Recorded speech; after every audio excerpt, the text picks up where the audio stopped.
మమ్మల్నిగా ప్రేమించు మా పరలోకపు తండ్రి, ముఖ్యాంశమైన దేవాని వాక్య ధ్యానంలోకి వస్తుండగా ఎన్నిక లేని వాడిని నీ దైవదాసుడిగా నిలబడుండగా మీదైనా మీ ఆత్మతో అభిషేకించండి. కేవలము పరిశుద్ధాత్ముడికి స్వరం ఇచ్చేవాడిగా నన్నులో పెట్టుకోమని వాక్యముతో మాతో మాట్లాడి మమ్మల్ందరినీ బలపరిచి నాయన స్థిరపరిచి ఈ స్థలం నుంచి పంపించమని అది పరిశుద్ధ నామమున అడిగి వేడుకుంటున్నాను తండ్రి. ఆమేన్. హల్లెలూయా. దేవునికి స్తోత్రం. చాలాసార్లు ఈ వాక్యాన్ని ధ్యానించాం, మరలా ఒకసారి ధ్యానిస్తాం. కొన్ని నూతన తలంపులు ప్రభు ఇచ్చినాడు, అవి ముందు సరైన ఆశ కలిగి ఉన్నాను. దాని ముందు ఒక్కసారి మనందరూ తెలిసిన స్టోరీ అయినా ఒక 5 నిమిషాలు ఆ స్టోరీ చెప్పుకుంటూ అందులోకి వెళ్దాం. ఆ సందర్భాన్ని వెళ్ళే ముందు పిల్లరా దేవుని వాక్యం చూసినప్పుడు మొట్టమొదటిలో మరి ఇక్కడ ఆ రాజు పేరు కొంచెం ప్రొనౌన్స్ చేయడానికి నాకు ఇబ్బందిగా ఉంది కాబట్టి ఆ రాజు మీరే పలకండి ఆ పేరు. Right, okay, I stick to the king. Okay, right. కొంచెం నాకు నత్తి కూడా ఉంది. రైట్, ఓకే, కొంచెం తిరిగింది నాన్న. రైట్, రాజు పిల్లలు మరి ఇక్కడ మరి ఆయన గొప్ప విందిచ్చినట్టుగా చూస్తాం. ఎస్తేరు గ్రంథం ప్రారంభంలో చూసినప్పుడు ఆ రాజును చూసినప్పుడు 127 ప్రావిన్సెస్, అంటే ఆయన అందరిలో 127 రాజ్యాలు ఆయన చేతి కింద ఉన్నాయి. Maybe biggest king of Kings అనుకోవాలి. అన్ని రాజ్యాలు ఆయన ఆధీనంలో ఉన్నాయి. ఆయన గొప్ప విందు ఇచ్చినట్టుగా చూస్తాం. ఆ విందులో తన వైభవాలన్నీ చూసినట్టుగా చూస్తాం. గొప్ప విందులో ఉన్నప్పుడు మరి ఆ రాజులకు ఏంటంటే షో ఆఫ్ ఎక్కువ ఉంటుంది కదా. రాజులు ఎక్కువ చూయించుకోవడం అలవాటు, అంటే వాట్ వీఆర్ అని. కదా. బబులోని తీసుకుపోయే ముందు హిజ్కియా కూడా చూపించాడంట. తన రాజ్యం అంతా చూసినప్పుడు ప్రవక్త అడుగుతాడు, ఏం చూపించాడంటే అన్నీ చూపించాడంటాడు. అన్ని ఎత్తుకెళ్ళిపోతారు బాబు అంటాడు. అలాగే రాజులకు చూయించుకోవడం అలవాటు. అలా ఆయన చూపించుకుతున్నాడు. అన్నీ అయిపోయిన తర్వాత బాగా ఆ భక్తులో ఉన్నప్పుడు ఆయన రాణిని కూడా చూపించాలని ఆశ కలిగినాడు. తన యొక్క రాణి ఎంత బ్యూటిఫుల్ ఉందని. మేబీ ఇది ఒక రేంజ్కి వెళ్ళిపోయిందట. అహము ఒక రేంజ్కి వెళ్ళిపోతానికి ఏం చేస్తున్నో తెలియదు. అందుకే మా జ్ఞాని సులోమన్ అంటాడు కదా, గర్వము నాశనమునకు దారిస్తుంది. ఎంత గర్విస్తావో అంత నాశనాన్ని. ఎతకేలకు వస్తి రాణి, ఆమె పేరు కొంచెం పలకడానికి కొంచెం పర్లేదు, ఓకే, కంఫర్టబుల్గా. రైట్, ఆమెను తన యొక్క రాయల్ క్రౌన్తో, రాయల్ డ్రెస్తో ఆమె వచ్చి చూపించమన్నప్పుడు she refused. She said no, my beauty belongs to my king. What a wonderful lady she is కదా. కొన్నిసార్లు అనిపిస్తుంది కదా ఆమె గురించి, అనిపిస్తప్పుడు it needs guts to say no to the king. రాజుకు నో అనడం అంటే మాట విషయం కాదు. యాక్చువల్లీ చెప్పాలంటే ఆ కాలంలో women are the property of men, especially in the kings. ఎందుకంటే వాళ్ళకి చాలామంది భార్యలు ఉంటారు కాబట్టి they are just like one of the property. అలాంటి సందర్భంలో ఆ రాణి పిల్లరా, she is wonderful that I will not display my beauty to everyone. What a wonderful statement. No అన్నది. మరి రాజు కొంచెం చిన్న తర్వాత మరలా అందరినీ వారంతా ఎవరైతే వాయిస్ మెన్ వాళ్ళందరినీ పిలిచినప్పుడు, మరి ఇది ఒకవేళ నీ యొక్క 127 ప్రావిన్సెస్లో ఈ సంగతి రాజు పిలిస్తే రాణి రాలేదంటే నీకు పెద్ద అప్రతిష్ట. కాబట్టి మరి దీన్ని ఎలా చేస్తాం, ఏం చేద్దాం, దీని పరిష్కారం మన ఆలోచనలు వచ్చినప్పుడు అయితే ఆమెను ఆ రాణి పదవి నుంచి తొలగించేసి ఆమెకు రీప్లేస్మెంట్ చేస్తే కానీ ఆమె చేసిన దానికి, ఎందుకంటే వేరే ఎవరి ఇళ్లలో కూడా భర్తలకు రెస్పెక్ట్ చేయాల్సిన సిచ్యువేషన్ వస్తుంది కాబట్టి ఆ పని చేయమని రాజుకు సలహా ఇస్తే ఆ ప్రకారమే ఆయన ఓకే అంటాడు. ఒక అన్వేషణ జరుగుతుంది. ఆయన ఉన్న వారందరిలో అందరితో పాటు మన ఎస్తేరు కూడా తీసుకెళ్ళాడు రాజు ముందుకు వెళ్ళడానికి. They had 12 months of beauty treatment కదా. మీరు అంత ఇప్పుడు బ్యూటీ ట్రీట్మెంట్ అంటారు, బ్యూటిషియన్ పోతాం, బ్యూటీ పార్లర్ పోతున్నట్టు. పెళ్ళికి పోయే ముందు 2 రోజులు 3 రోజులు చేస్తారు, పెళ్లి స్నానాలు 5 రోజులు చేస్తారు. ఆ రాజు ముందు అపియర్ అవ్వడానికి బ్యూటీ ట్రీట్మెంట్ ఫర్ 12 months, 12 నెలలు అంట. దాని వాక్య భాగంలో చూసినప్పుడు 12 నెలల తర్వాత రాజు ఎదుటకు ఒక్కొక్క స్త్రీని పంపిస్తారు. అందులో ఏ స్త్రీ అయితే నచ్చుతుందో ఆ స్త్రీని ఆ వస్తీ యొక్క స్థానములో రాణిగా నియమించబడతారు. మనం తెలిసినట్టుగా రాజు నేను వాక్య భాగంలో చూసినప్పుడు రాజు మరి ఎస్తేరును ఇష్టపడ్డట్టుగా చూస్తాము. ఆ ఎస్తేరుకు రాణి యొక్క అభిషేకం దొరికినట్టు చూస్తాం. ఈ మధ్యకాలంలో హామాన్ అనేవాడు ఉంటాడు. మృదుక ఏమో కజిన్ కానీ పెంచుకుంటాడు, తల్లి తండ్రి పెంచుకుంటాడు ఎస్తేరును. హామానుకు మొర్దెకై నచ్చకపోతే మొత్తం యూదులందరి సమూల నాశనం చేయాలని ఆలోచన కలిగి ఉంటాడు. రాజుతో ఆజ్ఞను తీసుకుంటాడు. ఏమంటాడంటే, నీ యొక్క 127 రాజ్యాల్లో there is a set of people, కొంతమంది ఉన్న ఒక గ్రూప్ ఉంది, దానివల్ల నీకు చెడు జరుగుతుంది, వారిని హతము చేస్తే నీకు మేలు జరుగుతుంది, నీ ఖజానాలో ఎంత డబ్బు వస్తుందని చెప్పినప్పుడు రాజులు ఎప్పుడు కూడా వాళ్ళ బెనిఫిట్స్ కోసం చూస్తుంటారు. Always they look for the benefits. Okay అని చెప్పి జనరల్గా రాజులు అందరూ కూడా చుట్టూన్న మాటలు వాటిని నడుస్తారు కదా. ఓకే అని చెప్తాడు. అలా యూదుని సంహరించడానికి ఒక దినము నియమించబడినట్టుగా చూస్తాం. ఈ మాటలు తెలిసిన మొర్దెకై బట్టలు చింపుకొని అక్కడ స్క్వేర్లో కూర్చొని ఏడుస్తుంటాడు. అప్పుడు ఎస్తేరు ఆయన దగ్గర పంపిస్తుంది. ఏం జరిగిందో కనుక్కోమంటే మొర్దెకై ఈ మాటలు చెప్పి పంపిస్తాడు ఎస్తేరుకి. ఏంటంటే, నీవు రాజ్య మందిరములో ఉన్నావని, don't think that you are safe. ఈ సమయమున నీవు మౌనముగా ఉంటే యూదులకు వేరే దిక్కు నుంచి యెహోవా సహాయము విడుదల చేస్తాడు. కానీ నీకును నీ తండ్రి ఇంటికి శ్రమ అంటూ ఒక మాట అంటాడు. Maybe for this time you have come to that royal position. ఈ యొక్క స్థానములకి దేవుడు నేను తీసుకొచ్చాడేమో అన్న విషయాన్ని గుర్తు చేస్తుంటాడు. ఆ తర్వాత మనందరూ తెలుసు మరి ఎలా జరిగిన స్టోరీ అంతా. అందులోకి నేను విల్ స్టిక్ టు దిట్. నేను వాక్య ఇందులో నుంచి కొన్ని ఆత్మీయ సత్యాలు నేర్చుకోవడం ప్రయత్నం చేద్దాం. స్టోరీ నుండి ఎలా యూదులకు విడుదల కలుగుతుంది, పూరిం ఫెస్టివల్ అవుతుంది, అంత పెద్ద స్టోరీ అది. చిన్న అధ్యాయాలు చదవండి, ఒక హాఫ్ అన్ అవర్ తీసుకుంటే ఎక్కువ అయిపోతుంది. 10 అధ్యాయాలు చిన్నగా ఉంటాయి, చదవండి, చాలా వండర్ఫుల్గా ఉంటుంది. Will learn lot of things. దేవుని వాక్య భాగం చూసినప్పుడు పిల్లలు ఇక్కడ మొట్టమొదటిగా చూసినప్పుడు ఇక్కడ పిల్లరా మరి మొర్దెకై మాటల్లో కొన్ని విషయాలు మనము ధ్యానించడానికి ప్రయత్నం చేద్దాం. మొట్టమొదటిగా ఇక్కడ ఎస్తేరుకు మొర్దెకై జ్ఞాపకం చేస్తుందంటే, నువ్వు ఏ స్థితిలో నుంచి ఏ స్థితిలోకి వచ్చావు, కేర్ఫుల్. దేవుని ఏ స్థితిలోకి తీసుకొచ్చాడు, ఏ స్థితిలో ఉన్నావు. చాలాసార్లు ఈరోజు మర్చిపోతుంటాం ఏ స్థితిలో ఉన్నాం. We forget very easily about the situations from way we came. చాలాసార్లు మర్చిపోతుంటాం. ఒక విషయాన్ని గమనించండి పిల్లలు, ఇక్కడ దేవుని యొక్క కార్యం ఎంత గొప్పదంటే పిల్లరా, దేవుని కార్యముల గురించి మాట్లాడినప్పుడు పిల్లరా, ఈ మొర్దెకై కానీ ఎస్తేరు కానీ they went like a slaves కదా, బానిసల్లా వెళ్ళారట, బానిసల్లా వెళ్ళారు. They went like a slave. ఒక రాజ్యానికి రాజు చేతి కింద కాదు, కానీ 127 రాజ్యాలకు రాజుగా ఉన్న రాజుగా ఉన్న వాడి బానిస అంటే పిల్లరా ఎంత దిగజారు స్థితిలో ఉంటుండొచ్చు గమనించారు. ఎంతమంది బానిసలు ఉండొచ్చు, ప్రతి దేశంలో బానిసలు ఉంటుండే, ప్రతి దేశంలో బానిసలు ఉంటుండొచ్చు. ఎక్కడి నుంచి దేవుడు ఎక్కడ తీసుకెళ్తున్నాడు సంగతి చాలాసార్లు ఈ రోజుల్లో విషయాలు మర్చిపోతుంటాం. మొర్దెకై జ్ఞాపకం చేస్తున్నాడు, ఎస్తేరుతుంటాడు. రిమెంబర్, మొర్దెకై కానీ తన్ను కూర్చుకున్నట్టు మనం ఎక్కడ ఉండే వాళ్ళము, ఎక్కడ ఉండవలసిన వాళ్ళము, ఏ అర్హత లేని వాళ్ళము, మనం ఎలాంటి వాళ్ళను దేవుడు ఎక్కడికి తీసుకెళ్ళాడో జ్ఞాపకం చేసుకో. ఎక్కడ ఉండేవారము ఒక బానిస జీవితంలో. We are slaves.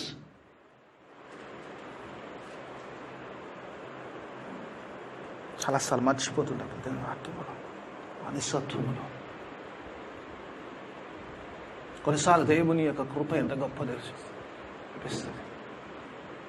మనందరము కూడా పిల్లలు వివే స్లేవ్స్ టు ద సిన్. పాపపు బానిసత్వపు కాడి కింద ఉండేవారు. అందుకే దేవుడు తన కృపను చూపించాడు. కృపను వచ్చినప్పుడు చాలాసార్లు అంటాడు కదా, కనికరముకు పాత్రులు కానివారు. సేమ్ జస్ట్ లైక్ ఎస్తేరు మొర్దెకై ఎలా ఉన్నారంటే, ఆ 127 ప్రావిన్సెస్లో అసలు ముక్కుమొహందెలా ఉన్నాడు, ఆ దిక్కుదేశం లేని వాళ్ళు అంటారు కదా, అలాంటి స్థితిలో ఉన్నారు వాళ్ళు. ఈరోజు మనము కూడా పాప స్థితిలో ఉన్నప్పుడు కృపను వచ్చి మాట్లాడినప్పుడు, సిలువ కార్యములకు వచ్చి మాట్లాడినప్పుడు we don't deserve that grace. అసలు కనికరాన్ని కూడా పాత్రలు కాని వారిని దేవుడు కనికరం చూపించాడు. What wonderful God is. అసలు అనిపిస్తుంది. చాలాసార్లు యోహాను సువార్త చాలా 8వ అధ్యాయం చాలా మంచిగా అనిపిస్తుంది. యేసు ప్రభుని నమ్మిన యూదులు ఉన్నారంట. యేసు ప్రభుని నమ్మిన యూదులు ప్రభువును వెంబడిస్తున్నప్పుడు ప్రభువు వారితో అంటాడంట, if you hold on to my teachings you will become my disciples అంటాడు.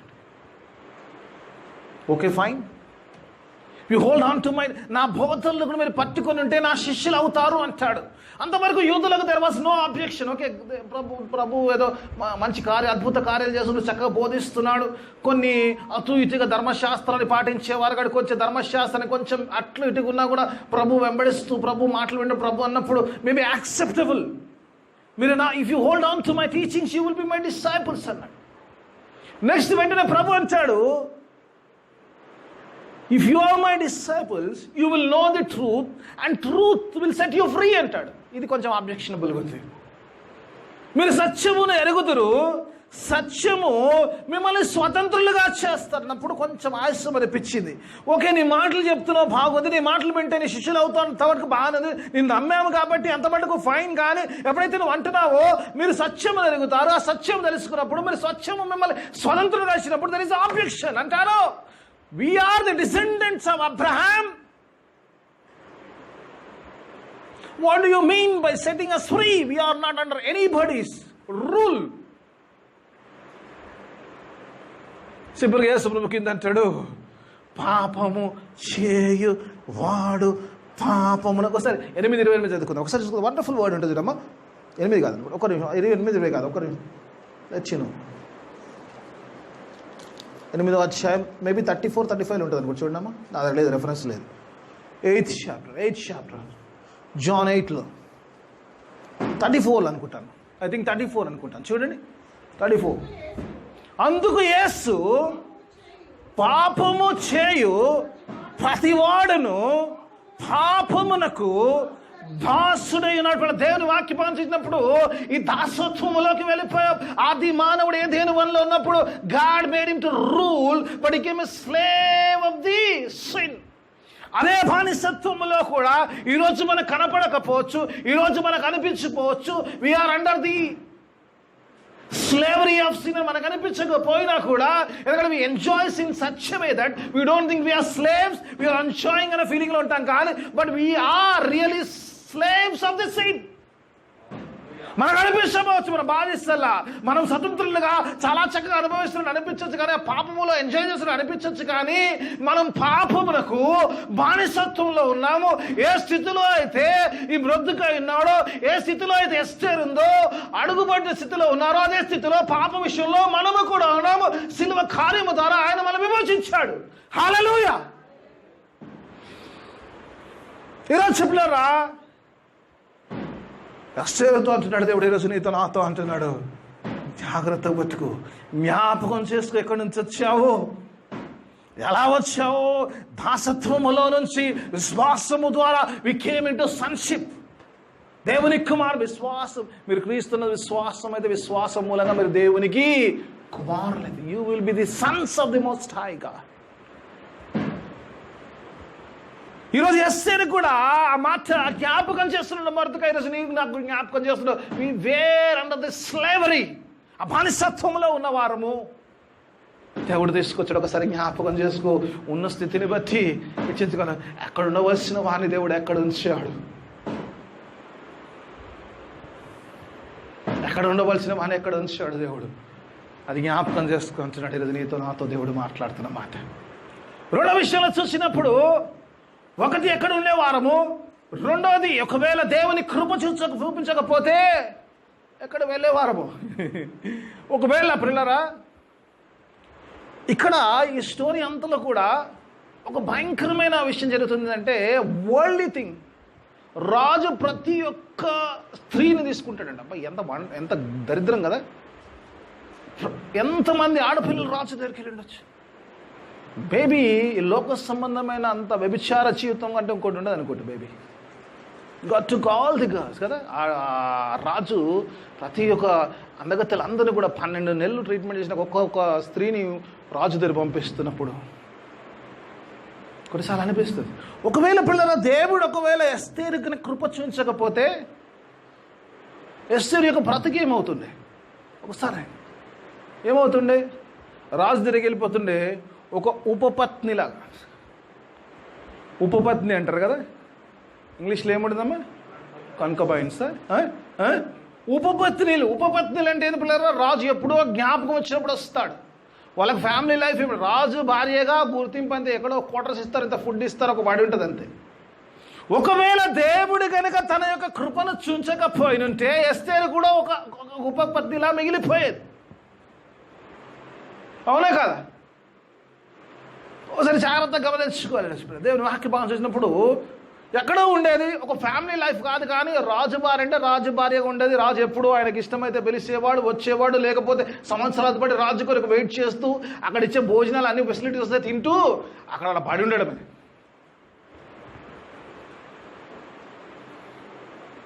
ఒక యూజ్లెస్ థింగ్ అని ఉండేది అక్కడ, నిజం చెప్పాలంటే. కదా కదా?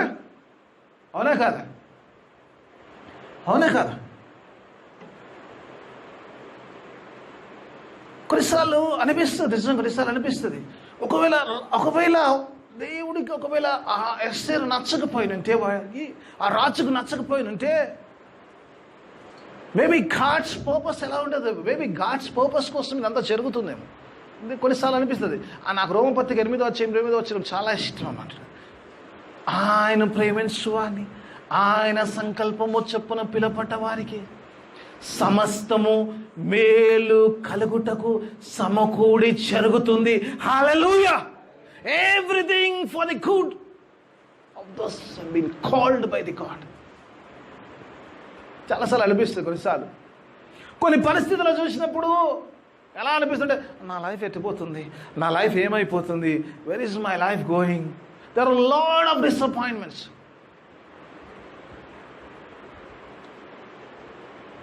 కదా? కొన్నిసార్లు జీవితంలో చాలా వస్తున్నాయి. We get lot of disappointments.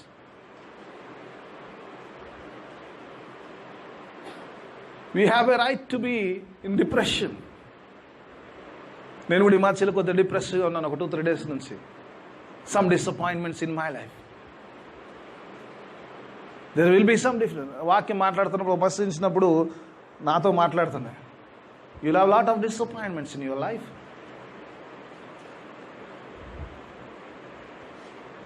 But you cannot live depressed. It's something to do with your faith. నువ్వు డిప్రెస్ అయిపోయినప్పుడు నీ ఫెయిత్ ఎఫెక్ట్ ఇస్తుంది. అవునా కదా?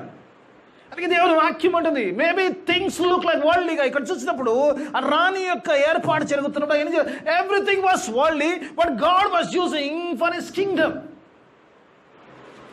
And God says that everything for the good of those who have been called by his purpose.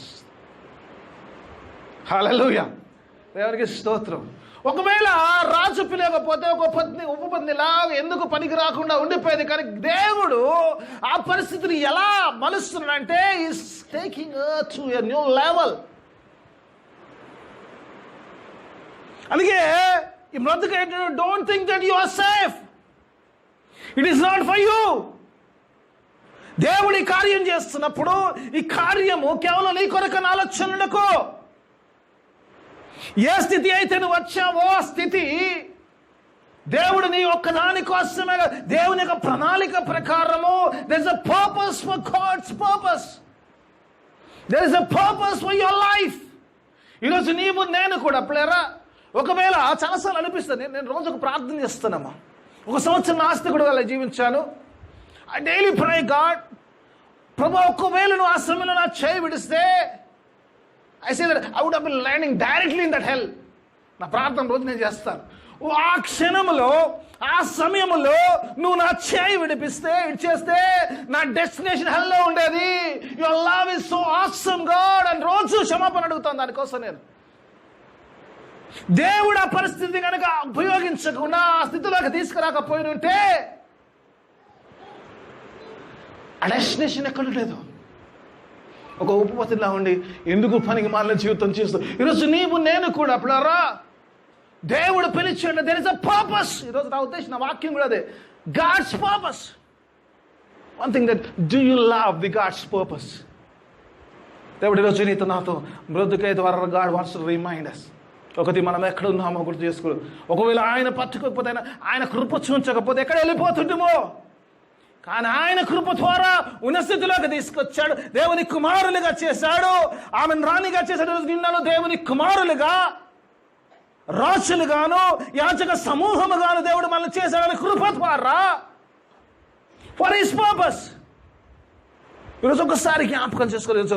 Do we really love his purpose? నిజంగా ఆయన యొక్క పర్పస్ను ఇష్టపడుతున్నాము, ప్రేమిస్తున్నాము. అదే ఉద్దేశాన్ని ఈరోజు దేవుడు నాతో నీతో మాట్లాడాలని ఆశ కలిగిన. శిలువ రక్తం ద్వారా విమోచించుకుని నిన్ను దేవుడు ఒక ఉద్దేశముతో ఉన్నాడు. ఎస్తేర్ని అక్కడ పెట్టాడు. శామ్యుల్ బ్రదర్ని ఎక్కడో చర్లపల్లి బ్రదర్ మీద చేసేది చలపల్లిలో పెట్టాడు. శాంబాబుని ఎక్కడ బోయినపల్లిలో పెట్టాడు. నన్ను మౌలాల్లో పెట్టాడు. God has kept us in many different places. God has some purpose for us. ఆయన ఉండే చోట నేనేం చేయలేను. ఆయన ఉండే చోట నేను సాక్షిగా ఉండలేను. ఆయన ఉండే చోట ప్రభు నామని మయంపరచలేను. ఆయన వెళ్ళే చోట నేనేం చేయలేను. నేను ఉండే చోట్ల దేవుడు నాకు పర్పస్ పెట్టాడు, నాకు ఉద్దేశం పెట్టాడు. So that I can glorify God. దేవుడు ఈరోజు పెట్టాడు everything. God has a purpose. God has it. ఈరోజు చెప్పలేరా ఒక విషయాన్ని మనం ఆలోచించుకోవాలి. Do we love God's purpose or we love our selfs? ఇది ఒక ప్రశ్నతో వెళ్దాం. దేవుని వాక్యం ఈరోజు నీతో నాతో మాట్లాడుతుంది. దేవుని ఉద్దేశాన్ని ప్రేమిస్తున్నామా, లేదా మనల్ని మనం ఎక్కువ ప్రేమిస్తాం? If we love ourselves, we are selfish. We are worshipping a God who is unselfish. ఆయన ఏ స్వార్థం లేదు. ఆయన నీ కొరకు నా కొరకు ప్రాణం పెట్టాడు. ఆయన నన్ను ఒక ఉద్దేశముతో పిలిచాడు. ఆయన ఉద్దేశాన్ని నిజంగా ప్రేమిస్తున్నావా? మనల్ని మనము ప్రేమించుకుంటాం. ఎప్పుడైతే సెల్ఫిష్ ఉంటామో we love ourselves. ఇక్కడ ఎస్తేరు పిల్లరా రాజు దగ్గరికి వెళ్ళి యూదుల పక్షాన వెళ్ళడానికి తన ప్రాణమును పణముగా పెట్టాల్సిన పని వచ్చినట్టుగా చూస్తాం. ఎస్తేరు ఏం చేస్తుందమ్మా అంటది రాజు దగ్గరికి ఆయన పిలవకుండా వెళ్తే మరణశిక్షని అన్లెస్ అంటే ఏమో ఏదో ఇస్తాడు, దండం ఏదో ఇస్తాడంటాం. అది ఇస్తే దాన్ని ముట్టుకుంటే తప్ప ప్రాణము ఉంటుంది. She has to go through that face, putting a life. తన యొక్క ప్రాణమును పణముగా పెట్టి రాజు దగ్గరికి వెళ్ళాల్సిన పరిస్థితి వస్తుంది. It shows. ఒకవేళ ఎస్తేరు అందుకే మృదుగా చిన్నాడు. ఒకవేళ నువ్వు ఈ సమయంలో you don't react, don't worry, God will take care of every situations. చాలాసార్లు ఏమనుకుంటా, నువ్వు చేయకపోతే బాబు ఇంకోరు చేస్తారు. God will have some other person to do that work. శ్రమ నీకు నాకు ఒక ఉద్దేశముతో వచ్చాడు. నిజంగా దేవుని నిజంగా ప్రేమిస్తే, దేవుని యొక్క పిలుపును ప్రేమిస్తే ఎస్తేర్ల ముందుకు వెళ్తాం. దేవుని వాక్యం ఈరోజు నీతో నాతో మాట్లాడాలనుకుంటున్న మాటలు. దేవుని ఉద్దేశాన్ని నిజంగా నువ్వు ప్రేమిస్తా. దేవుడి ఒక సంకల్పము చోపు నిన్ను పిలిచాడు, ఒక ఉద్దేశంతో పిలిచాడు, ఒక పొజిషన్లో ఉంచాడు, తన యొక్క బిడ్డగా ఉంచాడు, తన యొక్క శిలువ రక్తంలో వచ్చాడు. We are accountable for God. అదే మాట మొదటిగా ఇది జ్ఞాపకం చేస్తున్నాడు. ఎస్తేర్ అంటున్నాడు, you are accountable for the grace he has shown to you. నీకు చూపించిన కృపకు you have to give an account to God. ఏం అకౌంట్ చెప్తున్నా ఈరోజు? ఒకసారి చూద్దాం. నిజంగా ఆ మాట చూసినప్పుడు ఎస్తేర్ అంటది, ఐ నీడ్ గాడ్స్ హెల్ప్, ప్రేయర్ఫుల్గా అంటది కదా. నేను ఉపవాసం పెడుతున్నాను, మీరు కూడా యూదులు పిలువ అక్కడ ఉపవాసం, నా కొరకు 3 దినాలు ఉపవాసం ఫర్ ది గాడ్స్ వర్క్. దేవుని రహస్యమును రక్షించుకోవడానికి నేను వెళ్తున్నప్పుడు ఐ నీడ్ గాడ్స్ హెల్ప్. దేవుని సహాయం కోరుతూ ఒక మాట చూపిస్తున్నాం. ఒకసారి దేవుని వాక్య భావనకు వద్దాం. మత్తయి సువార్తలకు వద్దాం. మత్తయి సువార్తలో పిల్లరా ఒక వచనము చాలా ఇంపార్టెంట్ వచనం పిల్లరా. 16వ అధ్యాయము 25-26 వచనాలు ఒకసారి చదువుకుందాం పిల్లలు. చక్కని మాటలు అక్కడ రాస్తాడు చూడండి. చాలాసార్లు ఈ రోజుల్లో పిల్లల దేవుని వాక్య భావంలో we love ourselves so much.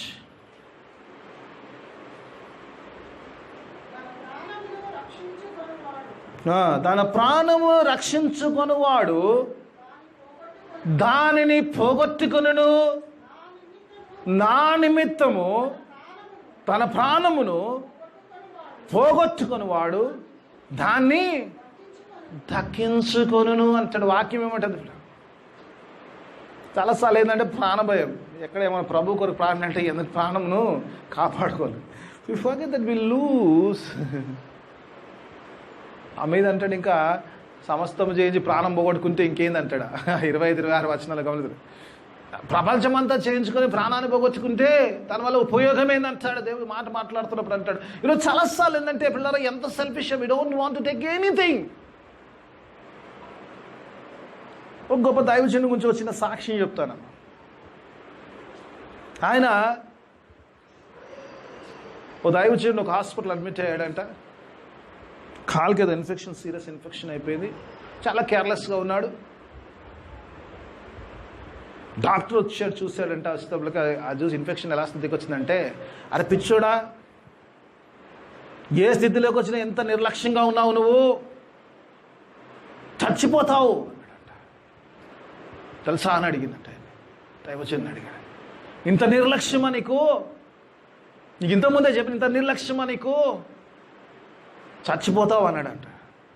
దైవజనుడు అంట, నేను చచ్చిపోతాను కానీ నువ్వు కూడా చచ్చిపోతావు అన్నాడంట.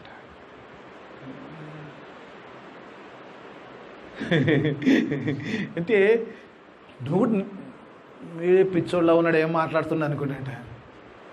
నేను కాలు విషయంలో నిర్లక్ష్యం చచ్చిపోతానంటే నువ్వు సిలువ విషయంలో నిర్లక్ష్యంగా నువ్వు చచ్చిపోతావు, జాగ్రత్త స్వామి అనంట. నేను చచ్చిపోతే ఎక్కడ పోతావు నాకు తెలుసు, నువ్వు చచ్చిపోతే ఎక్కడ పోతావు నీకు తెలుసా అని సువార్త చెప్తున్నట. This is the unselfishness. నా ప్రాణం తర్వాత సంగతి, ముందు నీ ప్రాణం కాపాడు. He was preaching gospel. పాలు తీసుకెళ్ళి నిజంగా అనిపిస్తుంది అగ్రిపా ముందు, ఆ ఫిలిక్స్ ముందు నిలబెడితే హి వాస్ ప్రీచింగ్ గాస్పెల్ అంటాడు. అగ్రిపానో ఫిలిక్స్ నాకు తెలియదు, ఇద్దరు ఎవరో ఒకరు అంటారు. ఏమంటాడు, ఇంత కొత్త సమయంలో నన్ను క్రైస్తవుడుగా మార్చాలనుకుంటున్నావా అంటే పాల్ అంటాడు, నేను తప్ప, ఈ సంఖ్యలు తప్ప ప్రతి ఒక్కరు నా నీ ఒక్కంతో చెప్తున్నాను. ఇప్పుడు సువార్త ఉన్న వాళ్ళు అందరితో చెప్తున్నారు, బాబు వీరందరూ కూడా నాలాగా అయిపోవాలనుకుంటున్నాడు. Paul's desire. ఈరోజు దేవుని వాక్యం, ఈరోజు దేవుడు నీకు నాకు ఒక ఆధిక్యతను ఇచ్చాడు, దేవుడు ఒక రక్షణ ఇచ్చాడు, ఆయన కృపను చూపించాడు. ఎందుకు పనికి మన దేవుని బిడ్డలుగా, దేవుని సొత్తుగా, దేవుని యాచక జనముగా ఈ లోకంలో పంపిస్తే ఈరోజు దేవుని కొరకు మనం కొద్దిపాటి ప్రయాసం పడుతున్నాం. ఒకసారి గాడ్ ఈజ్ ఆస్కింగ్. నువ్వు సువార్త ప్రకటించకపోతే ఇంకోరైనా ప్రకటిస్తారు. God will do his work. చాలాసార్లు నేను దేవుని పని, నువ్వు దేవుని పని చేయకపోతే ఇంకోరైనా చేస్తారు. Somebody else will take over your work. యూదా ఇస్కరియోతు చచ్చిపోతే వాక్యం ఏంటంటే somebody else will take his place. Don't think that my place is granted. You don't deserve, somebody else will take it over. దేవుని వాక్యం ఈరోజు నీతో, దేవుడు నీకు ఒక ఆధిక్యతను ఇచ్చినప్పుడు ఆధిక్యతను దేవుని ఉద్దేశ్యము కొరకు నువ్వు ఉపయోగిస్తున్నావా? దేవుడు అదే నీతో నాతో మాట్లాడాలనుకుంటున్నాడు. బ్రతుకేస్తేనే చెప్తున్న మాట ఈరోజు దేవుడు నీతో నాతో మాట్లాడుతున్నాడు. దేవుడు నీకు నాకు ఇచ్చిన ఆధిక్యత, దేవుడు నీకు నాకు ఇచ్చిన రక్షణ, దేవుడు నీకు నాకు ఇచ్చిన చక్కని మాటలు, దేవుడు నీకు నన్ను బలపరిచిన విధానం బట్టి are we fulfilling the purpose of the God? When we are fulfilling his purpose, we love his purpose. We love his purpose. We love his purpose. Even at the risk of our lives we love his purpose. దేవుడు నీతో ఎస్తేర్ అక్కడ చేస్తుంది, తన ప్రాణమును పణంగా పెడుతుంది. ఎందుకంటే దేవుని ఉద్దేశ్యము నెరవేర్చబడాలి, దేవుని ప్రజలు రక్షింపబడాలి, దేవుని స్వాస్థ్యము నిరంతరము నిలిచి ఉండాలి. అది ఎస్తేర్ యొక్క ఉద్దేశం. రుద్దుకాయ మాటలకు ఎస్తేర్ రియాక్ట్ అవుతుంది. దేవుడు ఈరోజు నీతో నాతో మాట్లాడుతుంది. How we are reacting. ఒకసారి దేవుడు నీకేమిచ్చాడు, నాకేమిచ్చాడు, ఏ తలాంత ఇచ్చాడు, ఏ పని ఇచ్చాడు, ఏ పర్పస్ ఇచ్చాడు, ఏ పరిస్థితుల్లో పిలిపేశాడో తెలియదు పిల్లలు. చాలాసార్లు అడుగుతాడు, every time as God reveal me your purpose. ఏ ఉద్దేశంతో అయితే పిలిచావు, ఏ ఉద్దేశంతో అయితే సేవలు వచ్చావు, నువ్వు ఇచ్చిన సేవను నమ్మకంగా చేయుటకు సహాయం చేయండి. అందరం కూడా ఒక బాధ్యత ఇచ్చాడు దేవుడు. ఒక ఉద్దేశంతో దేవుడు పిలిచాడు, ఆ ఉద్దేశాన్ని నెరవేరుతాం. Let's ask God, God what is my purpose. వృద్ధుకైతే ఇస్తీరుతో నీతో వాక్యం ద్వారా మాట్లాడతావు, దైవజంతో మాట్లాడు, ఆత్మలో మాట. God will talk if you are ready to listen to his voice. అందుకని చెవులు గలవాడు ఆత్మ సంబంధమైన వాడికి చెవులు, ఆత్మ సంబంధమైన చెవులు, ఆత్మదేవుడు నీతో మాట్లాడుతూనే ఉంటాడు. ఈ will talk every time where you have to go. ఎక్కడ వెళ్ళాలి, ఏం చేయాలి, ఏది చేయాలి, ఏది దేవుడి ఉద్దేశం ఉందో ఆత్మదేవుడు నీకు బయలుపరుస్తూనే ఉంటాడు. Let's ask God, God, I love your purpose. Give me strength to fulfill the purpose for which I have been called. నేను పిలువబడ్డ ఆ యొక్క ఉద్దేశాన్ని నెరవేర్చడానికి దేవా నాకు కావాల్సిన శక్తిని, బలంలో దయచేయమని. నీ యొక్క ఉద్దేశాన్ని దేవా నేను ప్రేమిస్తున్నాను. ఒక నిబంధనతో ఇక్కడ వెళ్ళడానికి దేవుడు తన ఆత్మ సహాయాన్ని మనందరికీ అనుగ్రహించును గాక. అందరం లేచి నిల్చుందాం. ప్రార్థన, ప్రభు నేర్పిన ప్రార్థన ఆశీర్వాదంతో మన ఆరాధన ముగించుకున్నాం. మమ్మల్నిగా ప్రేమించు మా పరలోక తండ్రి, నీకు వేలాది స్తోత్రం చెల్లిస్తున్నా. గొప్ప దేవుడవు, శక్తిమంతుడవు నాయనా, సృష్టికర్తవు, నీకు స్తోత్రము నాయన. మృదుగా ఏ స్థితికి జ్ఞాపకం చేస్తాడు నాయన. ఏ స్థితిలో ఉండవలసిన వారిని మీరు ఏ స్థితిలో తీసుకొచ్చారో మా జ్ఞాపకం చేస్తారు నాయన. అసలు నాయన దయకు కూడా పాత్రము కాని వారి మీద కృప చూపించిన గొప్ప దేవుడవు నాయన. బానిసలుగా ఉన్న వారిని నాయన దేవుని బిడ్డలుగా మీరు చేస్తారు మీ కృప ద్వారా. దేవానికి స్తోత్రం నాయన. ఒకవేళ మీరు మమ్మల్ని విడిచిపెడితే మా స్థితి ఏమై ఉంటుందో, ఎక్కడుంటామో తెలియని స్థితిలో ఉండేవారమేమో దేవా. కానీ ఒక ఉద్దేశ్యముతో నేను ఉన్న స్థితిలో మమ్మల్ని ఉంచారు. దేవానికి స్తోత్రం. నీ ఉద్దేశాన్ని ప్రేమించేవారిగా నాయన, నీ ఉద్దేశాన్ని నెరవేర్చేవారిగా కావలసిన ఆత్మ సహాయం నడిపి మీరు దయచేయమని ప్రార్థన చేస్తున్నాను. విత్తబడిన ఈ వాక్యము మా అందరి జీవితంలో ఫలభరిత వాక్యం చేయండి. వాక్యానుసారమైన జీవితాన్ని దయచేయమని చేరొచ్చిన ప్రత్యేక బిడ్డను, సంఘమును నాయన మీడైన ఆశీర్వాదం నింపి పంపించమని యేసయ్య అతి పరిశుద్ధ నామమున అడిగి వేడుకుంటున్నాను తండ్రి. ఆమేన్.